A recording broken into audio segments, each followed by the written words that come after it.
Olá, boa noite a todos e a todas. Obrigado por estarem cá no lançamento do 17º livro da Fresca, que é uma editora da Livraria Poeteria, que visa a publicação de nova poesia portuguesa, de autores nascidos depois dos anos 80, inclusive. E quero agradecer antes de mais a generosidade da Ana em partilhar connosco o trabalho dela. Também agradecer a presença da Inês Fonseca Santos e da Francisca Camelo, que vão falar e ler alguns problemas. Não é? Alguns poemas. Já começaste a fazer spoiler. Alguns poemas sobre problemas. E não só. Quero também agradecer à Casa Comum o facto de nos receber aqui. E boa sessão a todos neste sábado recheado de atividades, não é? Mas esta de certeza que vai ser a mais interessante. Obrigado, boa sessão.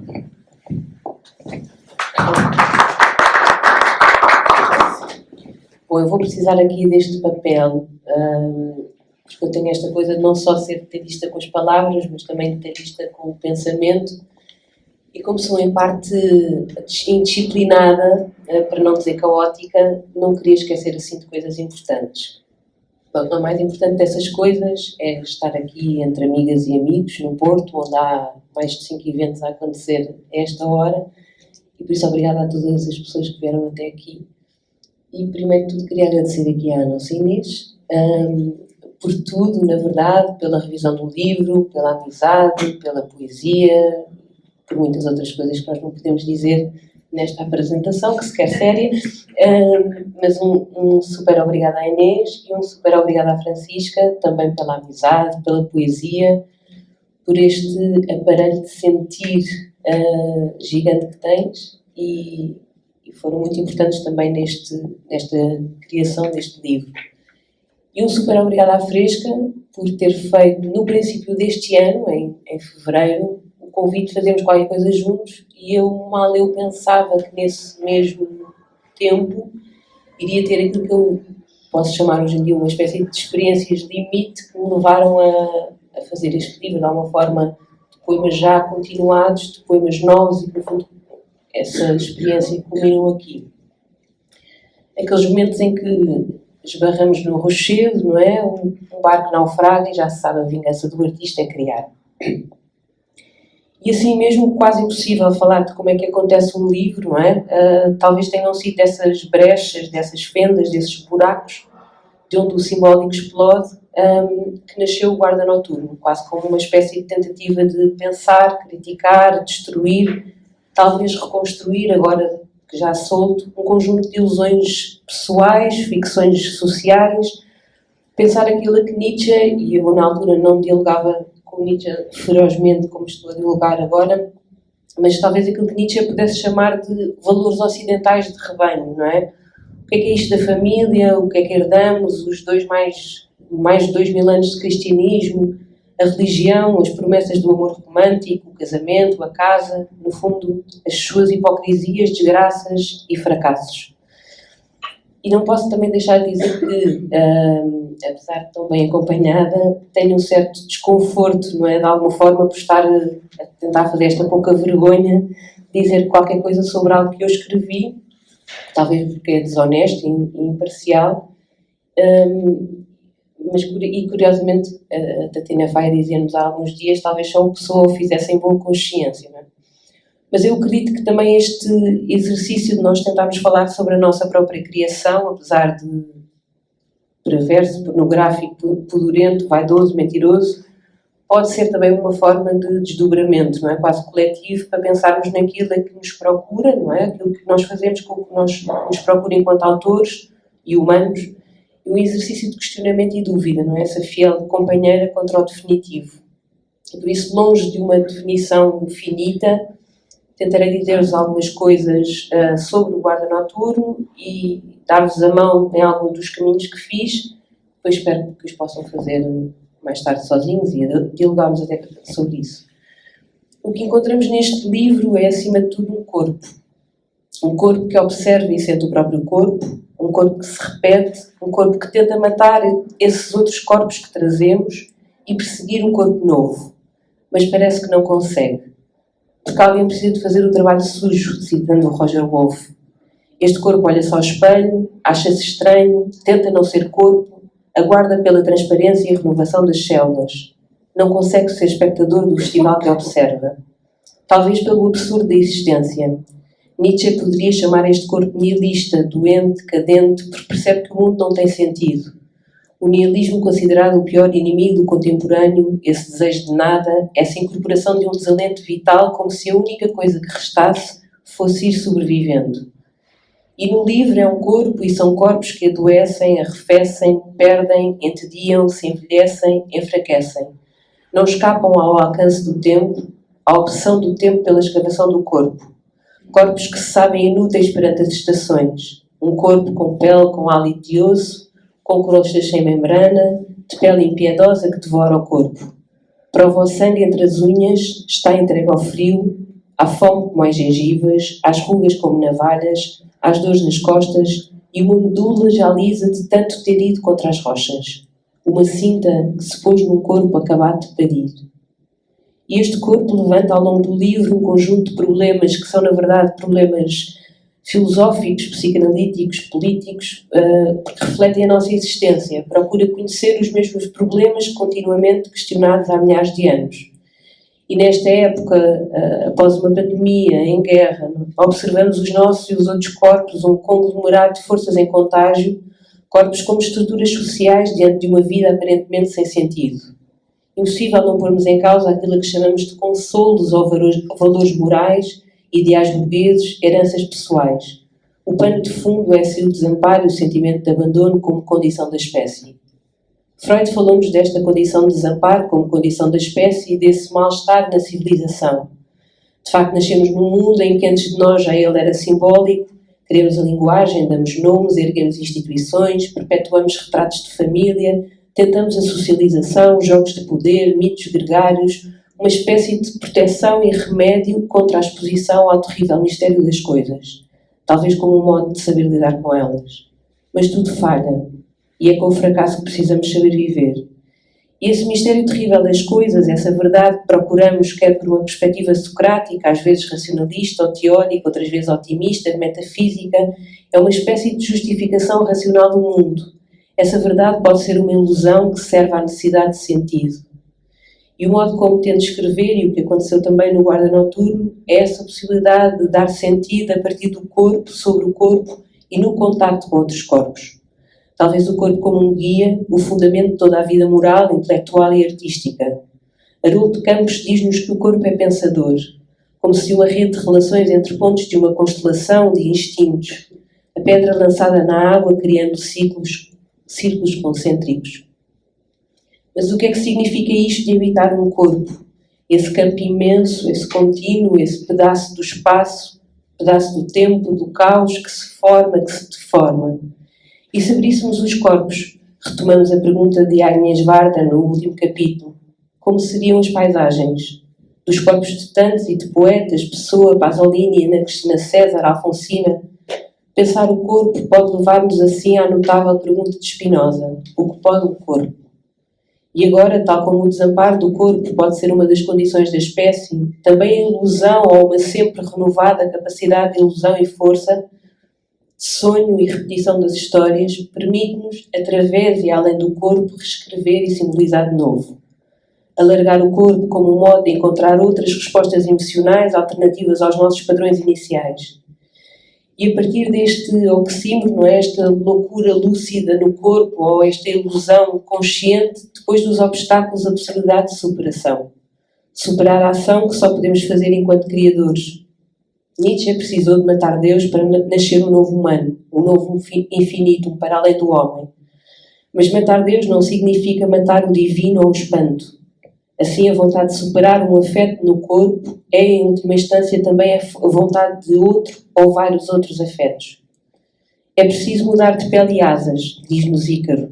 Todo o poema também um corpo e um além-corpo, é assim o testemunho simultâneo de uma falha e tentativa.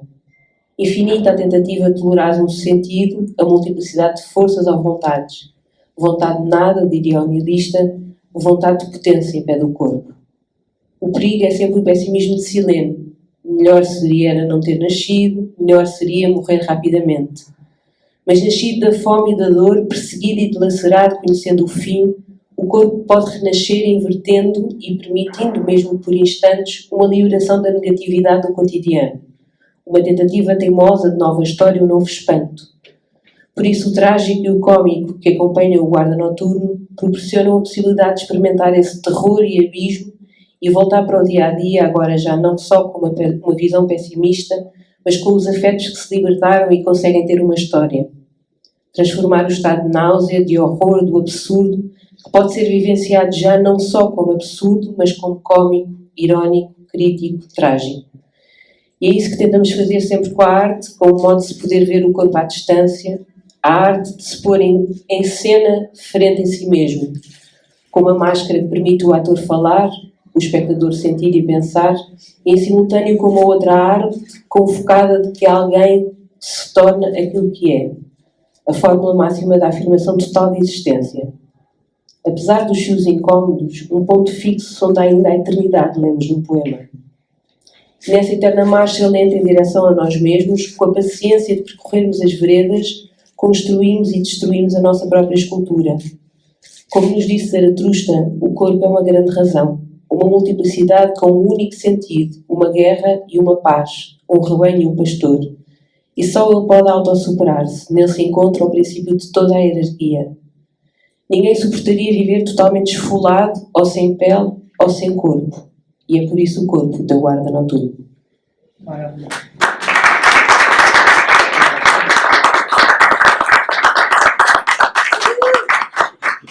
Desculpem se foi muito longa. Maravilha. Não, pronto. Mas interrompam.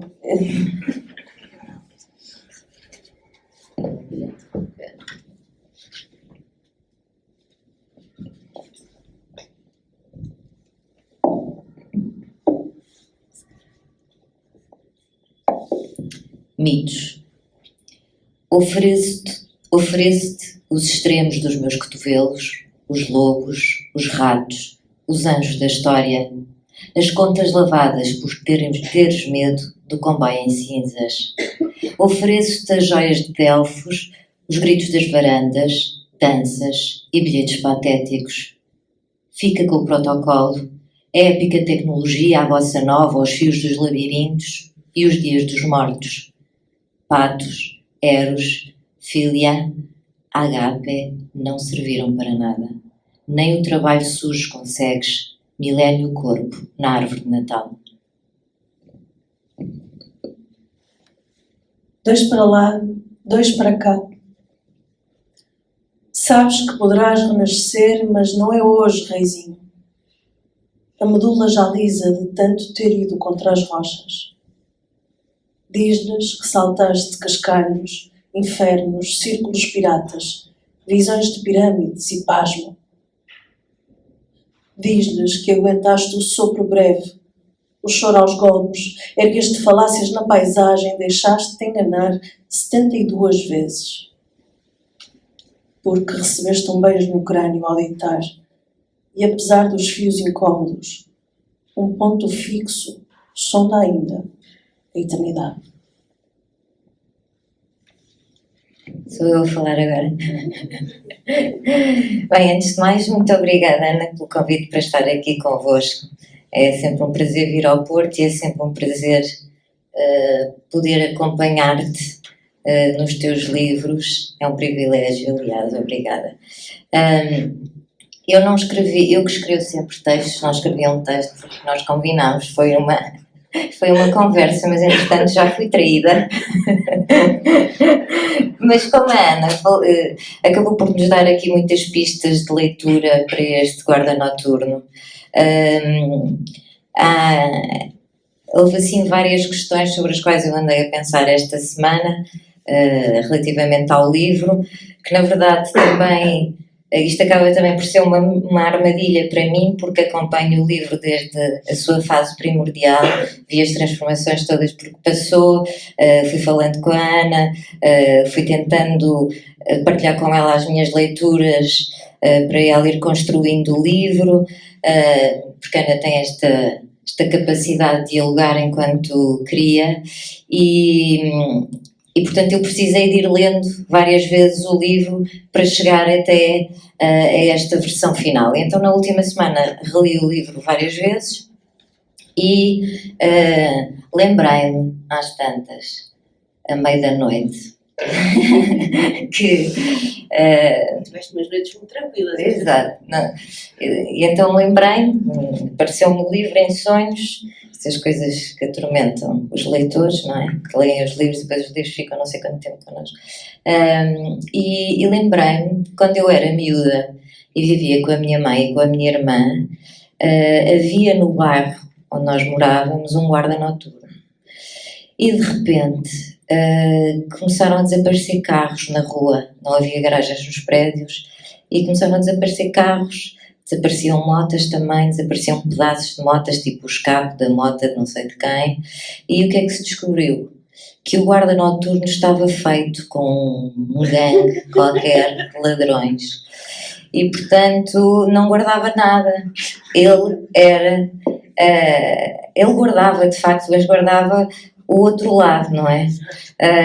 E portanto eu comecei a pensar neste lado ameaçador do guarda noturno, não é? Que é, aparentemente ele protege-nos, é que é mais ou menos como uma casa, não é? Nós achamos que a segurança está na casa, mas na verdade está dentro de casa e que estamos bem dentro de casa, mas as casas, como dizia o Manuel António Pina, e escreveu sobre isso no último livro que publicou, as casas também têm um lado ameaçador na medida em que nos separam do mundo, criam uma distância em relação aos outros, e portanto não são só proteção. E aquele guarda noturno jogava nesses dois campos, porque traía as pessoas que contribuíam todos os meses quando eles iam com as senhas para pagar o guarda noturno e no fundo prejudicava-nos. E então, lembrando-me desta história do guarda noturno, ocorreu-me falar contigo, Ana, de uma coisa que eu acho que também atravessa o livro, que é precisamente há vários binómios, não é? Há várias forças que se opõem no livro, agora nomeaste várias, não é? Mas há sempre um lado de tentativa e erro, criação, recriação, falhanço, recriar a seguir, reconstruir, etc. Desamparo, abandono, mas também um certo olhar irónico sobre isso e distanciamento em relação a isso. E então o guarda noturno da minha infância lembrou-me que, sendo o corpo o guarda noturno, como tu escreveste aqui no final do teu texto, do texto que nos leste, se há um lado ameaçador, O corpo também trai muito. exatamente, quem é que é o traidor, afinal, aqui neste guarda noturno? Que boa imagem essa do guarda noturno. Na verdade, eu também tinha um guarda noturno, mas o nosso era fofinho. Pelo menos até agora, nunca soube assim uma história que merece. mas lembro perfeitamente do guarda noturno, passava sempre àquela hora, pelo menos na nossa rua, enfim. E é de facto um paradoxo enorme viver, não é? E viver um corpo que na verdade é um corpo que é um corpo cheio de potência, de coisas, mas ao mesmo tempo é um corpo que falece, que adoece, que arrefece, enfim. E na verdade não há, bem, não sei se não há, a questão é qual é que é o sentido que nós, enquanto seres que habitam os corpos, da maneira como nós nos posicionamos com isso, não é? Ou seja, o que é que pode o corpo, na verdade? Eu acho que esta pergunta do Spinoza é incrível porque é infinita. O que é que pode um corpo? Um corpo que é simultaneamente um protetor, um corpo que é simultaneamente cuidado, mas um corpo que é simultaneamente falecido, não é? E o que é que nós fazemos com os falecidos dos nossos corpos? O que é que o nosso corpo traz de histórias e memórias e de... enfim... sim, acho que é uma excelente analogia, não é? Do guarda que, na verdade, não guardava, ou não só guardava o outro lado, não é? Continuo eu ou passo para ti? Vamos saltar. Agora que a Inês já denunciou a minha traição, posso usar aqui esta muleta.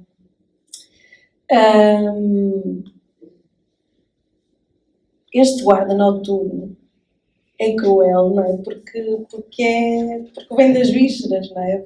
Vem do mais sensível. E também pode proteger, porque também tem de haver uma homeostase que permita a existência, não é? Mas aquilo em que eu pensei foi... Eu peguei muito naquela frase que tu citaste, o corpo é um pensador. E lembrei-me da Audre Lorde, quando no Poetry is Not a Luxury fala da poesia como algo que vem da metáfora, e sendo a metáfora algo que vem do sentir, isso ser uma forma mais intuitiva do que provavelmente os outros tipos de escrita, de contactar com o que é real. Isto que é real não é necessariamente o que é racionalizado. O que nós racionalizamos, nós sentimos e depois ponderamos uma moralidade sobre aquilo que é sentido. Isso sim já vem dito, e quando nos sai um processo de racionalização muito complexo, muito trabalhado, etc., esse processo não reflete necessariamente a verdade. E depois falavas aqui muito desta questão da ilusão da verdade através da racionalização. E foi exatamente nisso que eu pensei. Pensei também que a tua escrita consegue esta ideia de trazer o imediato através da metáfora, de ser altamente sensível e por isso mesmo considerar aspectos que à partida não deviam sequer existir. E aí a questão da casa como algo que também nos pode minar e destruir sem que o percebamos de imediato.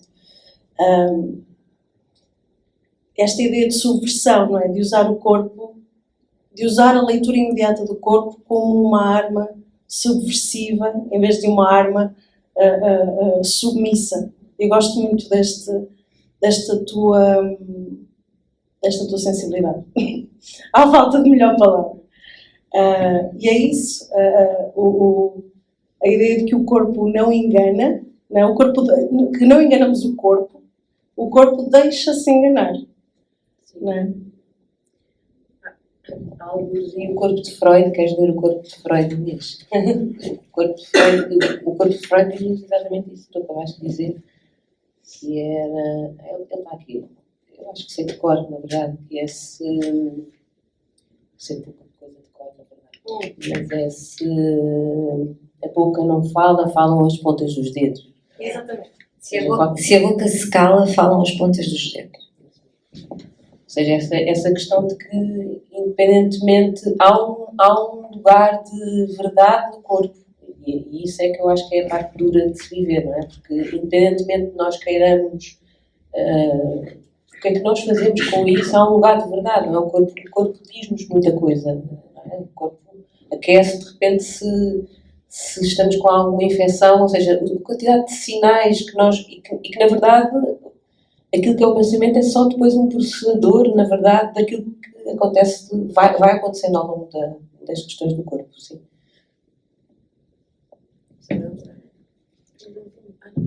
Então, e outra coisa interessante também que é algo intrigante desde o início, ou que então tem que ver com uma certa sinceridade que os poetas perseguem e às vezes não conseguem escapar, tem que ver com a epígrafe do livro. O livro tem várias epígrafes e tem uma frase inicial que diz, que é uma dedicatória no fundo, que diz: a todos os corpos que tentamos matar. E eu, conforme fui relendo e regressando ao livro, comecei a tropeçar no tentamos, não é? Nesta tentativa. Não se diz aqui a todos os corpos que matamos ou que matamos. E essa ideia de tentativa, depois aí curiosamente no teu texto falas designas a tentativa como sendo infinita, e é infinita a tentativa de tolerarmos, etc. O que tu dizes aí. Esta tentativa é a noção de que quando se parte para a escrita nunca há garantias. E é a noção de que a coisa vai falhar. É a noção de que a coisa vai falhar. Portanto, é sempre uma tentativa de qualquer coisa que, na verdade, vai falhar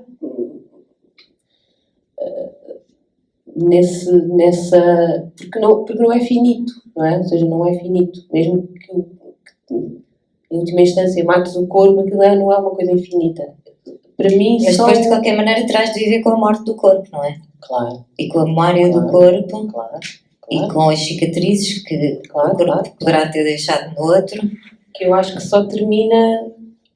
Bem, não quero fazer spoiler, não é? Mas o último poema de todos, para mim, fecha exatamente quando é que esta vida termina, não é? Estamos nesta sempre tentativa e erro e não vou ler porque é spoiler. Não achas que é spoiler? E o corpo também, este corpo também pode ser palavra, ou seja, porque outras das, sabem que os poetas têm as suas obsessões, não é? E às vezes usam palavras diferentes para falar da mesma coisa, não é? A Ana está a falar do corpo, eu conheço muitos poetas que em vez de falarem do corpo falam da própria palavra, que é uma coisa de que nós andamos atrás, não é? Do significado absoluto ou originário de qualquer coisa que nos foi tirado, tanto individualmente como coletivamente, e portanto é uma origem perdida, que depois na poesia é simbolizada normalmente pela infância, O silêncio, o tempo, silêncio, a morte, não é? o amor. tudo isso. E aqui, na verdade, este corpo, muitas vezes esta busca do corpo, esta reescrita do corpo, este regresso ou tentativa de recriação de um corpo, a partir dos que entretanto ficaram pelo caminho, apesar de irem sendo corpos que também se arrastam atrás de nós. Outros poetas falam disso como sendo a palavra. A questão é que, para mim, a palavra é uma das possibilidades do corpo, ou seja, já é um símbolo que já nós criamos, que já nós, através da qual nós necessitamos. Porquê? Porque os corpos estão distantes, por exemplo. Então nós necessitamos, porque eu não estou no teu corpo, então eu preciso de arranjar uma forma de pôr em comum o que está no meu corpo para o teu. Ou seja, para mim, até mesmo as obsessões imensas da poesia, como por exemplo, lá estava a falar há pouco da questão do silêncio, não é? Desse lugar, da nostalgia, da melancolia, de uma coisa qualquer lá está, que se perde, isso é vivido no corpo, ou seja, isso é vivido de uma forma, depois cada um, há uns que sonham, há outros que somatizam, há outros... O corpo claramente é aquilo que nós vamos, enfim, na visão que me interessa de alguma forma e de facto não só pela psicanálise, que é uma coisa que é o que me... como é que do nosso interior nós passamos por qualquer coisa que seja exterior e que é comunicável, que são dores, que são felicidades, que são alegrias, que são... Tudo isso é vivido no corpo. Portanto, para mim a questão da palavra, a palavra seria quase como se fosse o símbolo que pudesse simbolizar de alguma forma, passando a redundância, esses estares internos. Falaste agora da psicanálise e eu lembrei-me aqui deste poema, o No Divã, que é interessante pensar não só na palavra, como na falta de palavra, um sintoma, não é? Na falta de palavra também está a comunicação. E começou a sessão por dizer que não tinha memórias de infância. Retificou. Lembro-me de ter ficado muito tempo à espera que me viessem buscar. O fim da história é previsível. É certo que a memória e esse grande jardim de infância, pátio vazio de olhar duvidoso. A sala sem brisa repete a história, espiando o clarão do abandono. Muito do que guardas é pele com hálito de osso. Ficamos por aqui, encerra. Também a forma como consegues pegar em pequenos detalhes, extremamente terrenos, e simultaneamente organizá-los numa estrutura que não se descobre à primeira. E o teu primeiro livro levou-me para lugares muito sacrificiais e muito míticos, e chegamos a falar sobre isto. E este aqui agradou-me por voltar ao terreno sem perder essa linha condutora dos mitos e do que não é alcançável e do que não se pode dizer na totalidade. Sim, para mim o Cordão também era um livro mais solar, no sentido mais também de estação, quer dizer, tem outras linguagens, Mas tem, tem muitas linhas de contato. é verdade, tem, mas sinto mais essa questão mais, quase até mais lírica, se pudermos dizer, mas com a potência dessa coisa de uma coisa mais em gestação, não é? Mas a mim agrada-me esta destruição. Acho delicioso.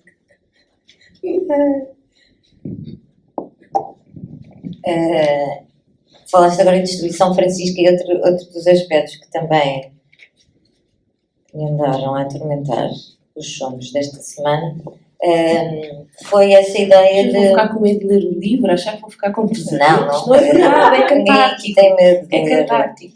Não freitas rei. Quem tem medo já não faz medo. Quem tem medo é nas feiras das Não. Quando andava então a pensar nesta questão da destruição, deparei-me com uma frase do Caetano Veloso. Eles agora estão todos muito fundos, não é? Desde que morreu a Gal Costa. E no outro dia acho que passava, teria feito anos o Tom Jobim, ou sei lá, partilharam só uma homenagem ao Tom Jobim no Instagram e citou-se uma frase do Caetano sobre o Tom Jobim que dizia: com Tom jamais há perda, tudo se transforma em ganho. E este livro, apesar de ter muita destruição ou de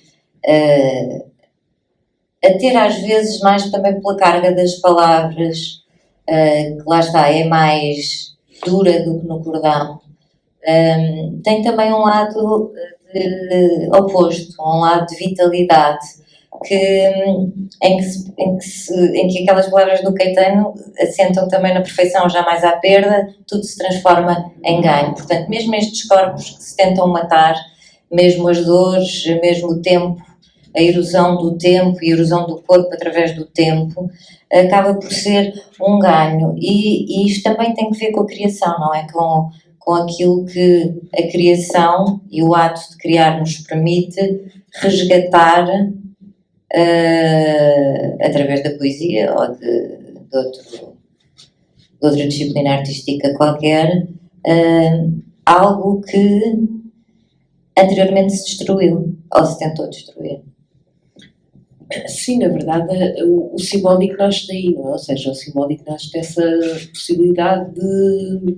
Nem é bem possibilidade, primeiro de tudo é uma impossibilidade, ou seja, essa impossibilidade de algo que te move, e pode não ser só artisticamente para mim é o lugar que se consegue melhor fazer isto, mas enfim, eu acredito em qualquer processo que seja transformativo, não é? De nós pegarmos em algo que transformamos em qualquer outra coisa. Por si só eu acho isso uma coisa super milagrosa, e acho que nós o fazemos porque o fazemos internamente, porque, mais uma vez, o nosso corpo o faz constantemente, não é? Esta renovação das células, e nós o fazemos, é quase, imagino que deve ser uma questão de sobrevivência até de nós para com o que nos acontece, e isso acho incrível, de facto, pensarmos sobre isso, não é? Pensarmos sobre a potência que isso traz. Sim, deixa-me só ler aqui. Há aqui um poema a propósito disto também, lembrei-me enquanto a Ana falava, que se chama Botox, e é muito curtinho, portanto eu vou ler. Toda a ruga é um vazio que poderia ter sido palco.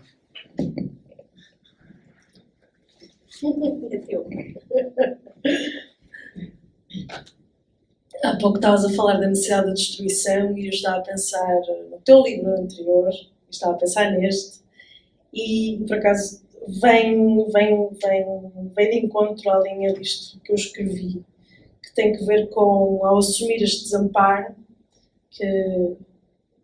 que o Divan falava, a ideia de se libertar de Deus, mas não do espanto, e superar a solidão através da maravilha dela, não é? Assumir a maravilha da solidão para que te possas libertar do desamparo que ela traz. E nesse sentido, este espanto, este este mergulhar nas vísceras, que nem sempre são agradáveis do corpo. Isto permitir o afeto e permitir o cómico e permitir também, agora passando do corpo para o texto, os jogos que usas tanto entre os títulos e os pequenos poemas que os acompanham, tornar isto didático, voltar à caixa de areia, brincar, experimentar e simultaneamente saber que tentarmos livrar-nos do corpo é apenas uma forma de nos destruirmos duplamente por essa ditadura e que a única forma de o tolerarmos é fundirmos e é dialogar com esse lado cruel do guarda noturno, que também pode ser simpático, como o teu é. E nesse sentido, lembro-me do poema Em Chamas, que dizia então: não podes, desejo imenso, ter calma. Que eu vou ler depois de apanhar o livro que eu achei.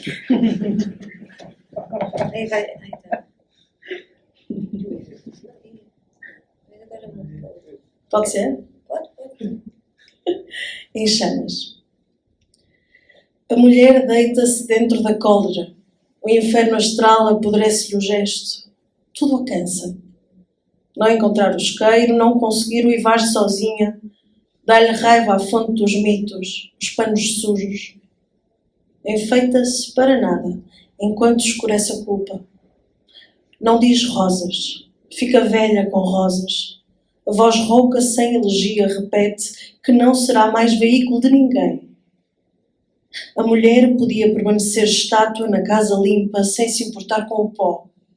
Angústia branca no isqueiro estragado, o tratado negativo do percurso.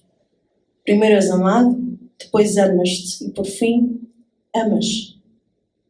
Como se inverte a roda. 4 cicatrizes tapam o rosto à frustração. Não podes, desejo imenso, ter calma, dizem. Agora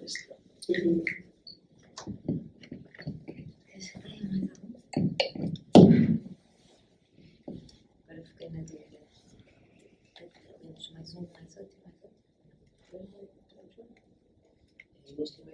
Mais outro. Estou só aqui a tentar perceber Nós com qual. mesmo somos amigas, achamos que organizamos, mas na verdade estamos a falar de outras coisas. Eu estou indecisa entre ler o Animal Simbólico e outro que eu gosto muito para terminar. Acho que se vamos terminar. Lemos os dois? Então pronto. Animal Simbólico. Estranheza pela ocupação do espaço. Se te solta ou aprisiona, se contém. O tamanho do caixão define o corpo, os amantes, o desdobramento materno, a disposição da sala. Por sua vez, o regresso breve do assobio, eterna fala, e a vida secreta dos objetos enlatados. Tudo aquilo que não se pode amar.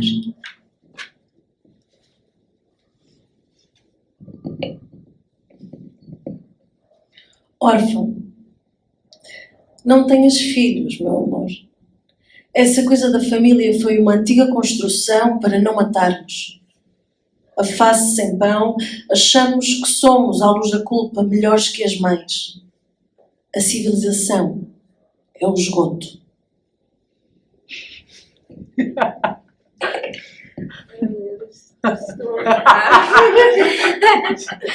Então, para aliviar um bocadinho isto, e porque posso, aqui, se calhar, isto é vou dizer uma coisa que não devia dizer, mas... Eu tenho 4 filhos, portanto eles não podem ler isto nunca. Não é assim. Anos e anos de divã. Sim, o holding também é muito bom nesse aspecto, mas depois vocês leem. Eu ia só ler então, para terminarmos de uma forma menos, sim, mais à superfície. É um poema que eu acho que é muito piniano, portanto, como é evidente, eu gosto muito dele, e tem um lado autobiográfico. Não é que o resto não tenha, mas assumidamente autobiográfico é raro, até porque a Ana, nos seus exercícios de melhoramento e escrita, reescrita e tira daqui, põe dali, o que é que eu faço com isto e tal, teve uma opção neste livro que era limpar tudo aquilo que parecesse demasiado referencial. O que? Confessional, eu não gosto Confessional, mas referencial também, coisas que fossem muito. O que devo dizer-vos que é um alívio, nomeadamente no que diz respeito à poesia portuguesa contemporânea, podermos limpar o poema dessas coisas mais referenciais, desses aspectos mais referenciais e torná-los a reverberar num lugar mais amplo. Mas pronto, vou ler o batismo da Ana. O meu segundo nome é Cristina. O segundo nome é um outro, escondido, pássaro no ombro, sinal desabitado à nascença.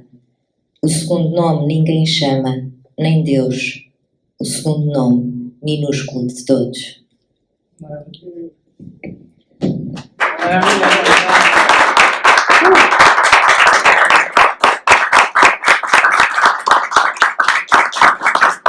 Obrigada. Não sei se querem fazer questões, dúvidas, traumas, inquietações. Mas quero agradecer imenso à Inês e à Francisca por este momento, não só de leituras, como de desdobramento também aqui de volta no livro. Espero que gostem. E se não gostarem também é muito bom, porque na verdade é dessa tensão também que nascem coisas, não é? Essa coisa quando nos irrita qualquer coisa e nasce coisas. Eu tenho um bocadinho esta obsessão pela coisa do nascer. Eu não quero só matar, mas de facto é uma coisa que me espanta sempre, não é? Como é que nós renascemos e nascemos depois de continuamente, não é? Depois de perdas, depois de tanta coisa. Obrigada a todas e todos.